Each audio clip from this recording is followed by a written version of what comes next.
ఈ రంజాన్ యొక్క మాసంలో కొందరి మీద అయితే విధిగా అయితే ఈ రంజాన్ యొక్క ఉపవాసాలు అయితే లేవు. ఈ రంజాన్ తర్వాత వాళ్ళు అయితే ఈ ఉపవాసాలు పాటించుకోవచ్చు. కొందరి మీద అయితే ఈ రమదాన్ మాసంలో వాళ్ళ మీద ఫరజ్ కూడా చేయబడలేదు. అటువంటి వాళ్ళు ఎవరెవరి మీద ఫరజ్ చేయబడలేదు, ఎవరెవరికి రమదాన్ తర్వాత ఉపవాసాలని పాటించేదానికి అనుమతి ఉంది, ఎవరెవరికి ఏ సమయంలో అనేది మనమైతే ఈ వీడియోలో అయితే క్లియర్ గా తెలియజేసుకుందాం.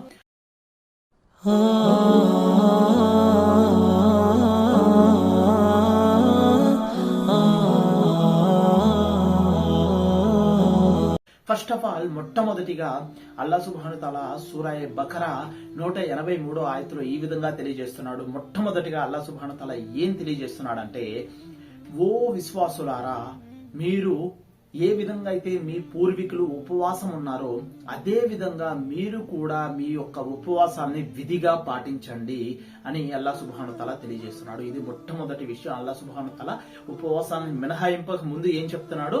ఉపవాసాన్ని విధిగా ఉండమని చెప్తున్నాడు.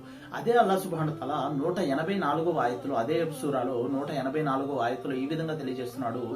ఏమనంటే, ఏ వ్యక్తి అయితే ప్రయాణంలో ఉన్నాడో, లేకపోతే ఏ వ్యక్తి అయితే వ్యాధిగ్రస్తత స్థితిలో ఉన్నాడో అటువంటి వాళ్ళు ఈ ఉపవాసాన్ని ఆ యొక్క తారీఖులో కాకుండా తర్వాత యొక్క తారీఖులలో ఈ ఉపవాసాన్ని పూర్తి చేయొచ్చు.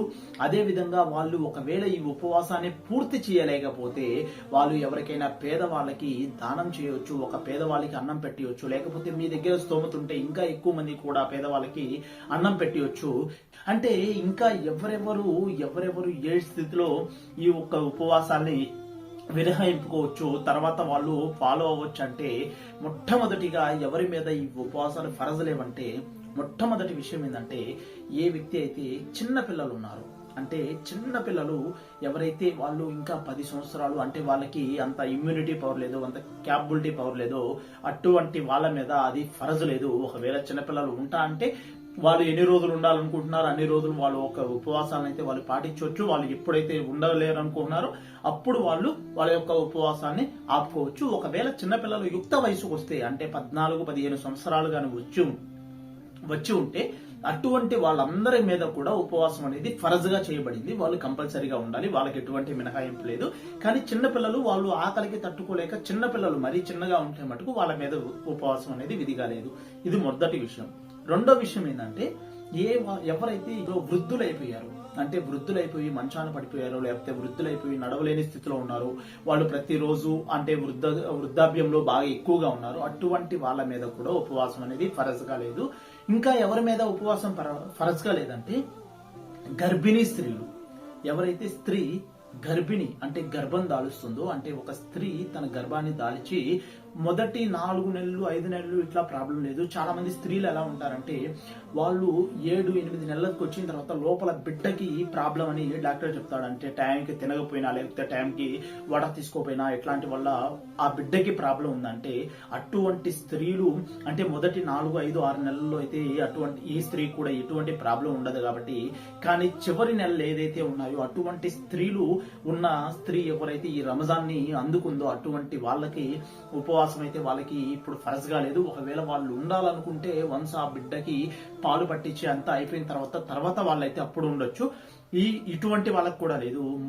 4వ వాళ్ళు ఎవరంటే, ఏ స్త్రీ అయితే తను నెలసరి అవుతుందో ఆ నెలసరి అయిన కొన్ని రోజులు ఆ స్త్రీకి రంజాన్ మాసంలో ఉపవాసం ఫరజ్ గా చేయబడలేదు. ఏ స్త్రీ అయితే ఒకవేళ ఒక స్త్రీ తను రంజాన్ నెలలో ఉండింది, ఫాస్టింగ్ ఉంటుంది, కానీ సడన్ గా నెలసరి అయిపోయింది, అప్పుడు ఆ స్త్రీ తన యొక్క రోజాని విరమించుకొని అప్పటి నుంచి తన యొక్క 5 డేస్ ఇట్లా టైం ఉంటుంది కదా, ఈ 5 డేస్ తర్వాత మళ్ళీ తన యొక్క రోజాలను అయితే కంటిన్యూ చేసుకోవచ్చు అనమాట. ఈ యొక్క 5 రోజులు కూడా ఆ స్త్రీకి ఈ రంజాన్ నెలలో ఉపవాసాలు అయితే ఉండవు, దాని తర్వాత వాళ్ళైతే చేసుకోవచ్చు.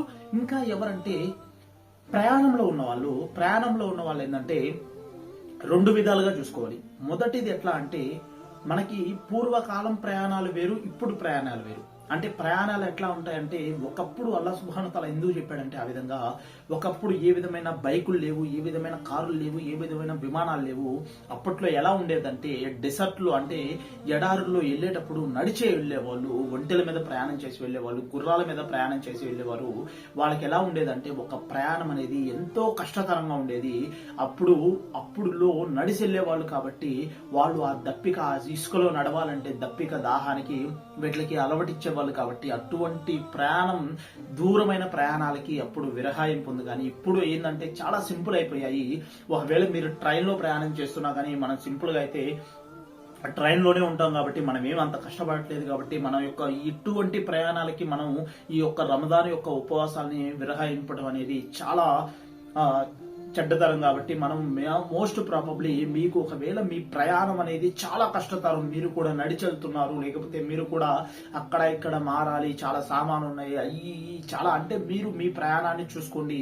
మీ ప్రయాణం చాలా కష్టతరం అని మీరు అనుకుంటే మటుకు అప్పుడు ఆ ఫరజ్ యొక్క ఉపవాసాన్ని ఆపి నఫీల్ తర్వాత అయితే వన్స్ రంజాన్ అయిపోయిన తర్వాత ఎప్పుడైనా మీరు నఫీల్ యొక్క ఉపవాసాలు పాటించవచ్చు.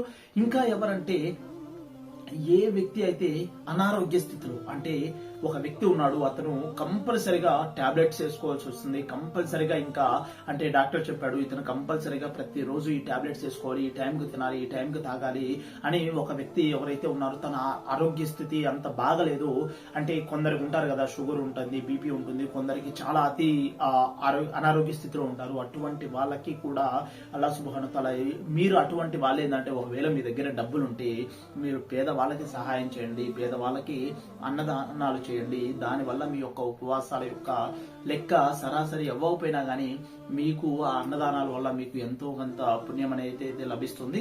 ఇంకా ఇటువంటి వాళ్ళు ఎవరెవరైతే ఉన్నారో వీళ్ళందరికీ కూడా ఉపవాసాలు అనేది ఈ యొక్క రంజాన్ నెలలో ఫరజ్ గా చేయబడలేదు. కానీ మీరు చిన్న చిన్న ప్రయాణాల కొరకు, అంటే కొందరు ఉంటారు బాగలేదంటే ఎట్లా అంటే చిన్న తలనొప్పి వచ్చిందని కూడా ఉపవాసం ఆపేస్తుంటారు. కొందరు ఎట్లా అంటే చిన్న కాలు నొప్పి అనో, చేతులు నొప్పి అనో, హెడ్ ఎక్ అనో, అంటే చిన్న చిన్న వాటికి ఉపవాసాలు అనేది ఆపుకోవటం ఇది అంత మంచి విషయం అయితే కాదనమాట. మీరు ఉపవాసం ఉండాలనుకుంటే, ఉండకూడదు అనుకుంటే బాగలేనప్పుడు, మీరు అతి తీవ్రమైన స్థితిలో ఉంటే, అతి అనారోగ్య స్థితిలో ఉంటే అప్పుడు మాత్రమే మీరు ఈ ఫరజ్ రోజాని ఆపేసి తర్వాత నఫీల్ ఉండండి. అంతేగాని చిన్న చిన్న అనారోగ్యాలకు అయితే మీరు ఉపవాసాలు అయితే ఆపుకోవద్దు, ఎట్టి స్థితిలో కూడా ఆపుకోవద్దు. ఎందుకంటే ఈ ఉపవాసం అనేది, ఒక్క ఉపవాసం ఉండటం వల్ల 700 సంవత్సరాలు నరకాగ్ని యొక్క శిక్ష నుండి కాపాడుకోబడతారు. ఈ ఉపవాసం ఉండటం వల్ల ఎంతో రేపు అల్లాహ్ సుబ్హానహు వ తఆలా యొక్క సింహాసనం ఏదైతే ఉందో ఆ సింహాసనం కింద అల్లాహ్ సుబ్హానహు వ తఆలా తన యొక్క నీడని ఇస్తాడు. కాబట్టి ఆ కియామత్ రోజు మీరు ప్రతి ఒక్క ముస్లిం కూడా తప్పనిసరిగా ఉపవాసం ఉండటానికి ముందు ప్రయత్నించండి. ఒకవేళ మీకు ఉపవాసం ఉండలేని స్థితి ఉంటే అప్పుడు మీరు దాన్ని విరహాయింపుకొని తర్వాత నఫీల్ ఉండండి. నఫీల్ కూడా వదలొద్దు, అంటే నఫీల్ కూడా ఉండలేని స్థితిలో ఉంటే అప్పుడే దానం చేయండి, లేకపోతే దాన ధర్మాలు చేయండి. కానీ అంతేగాని మీరు ఉపవాసాలు అయితే చిన్న విషయాలకు, అంటే ఏ కారణం లేకుండా ఉపవాసాలకైతే ఇట్లా అయితే విరహాయించుకోకూడదు. దీనివల్ల మీకు ఎంతో చెడ్డ పనులు ఉన్నాయి, ఎంతో ఇది ఉన్నాయి. కాబట్టి మీరు ఈ యొక్క ఉపవాసాలు తప్పనిసరిగా అన్ని పాటిస్తారని నేనైతే మనస్ఫూర్తిగా అనుకుంటున్నాను. అస్సలాము అలైకుం.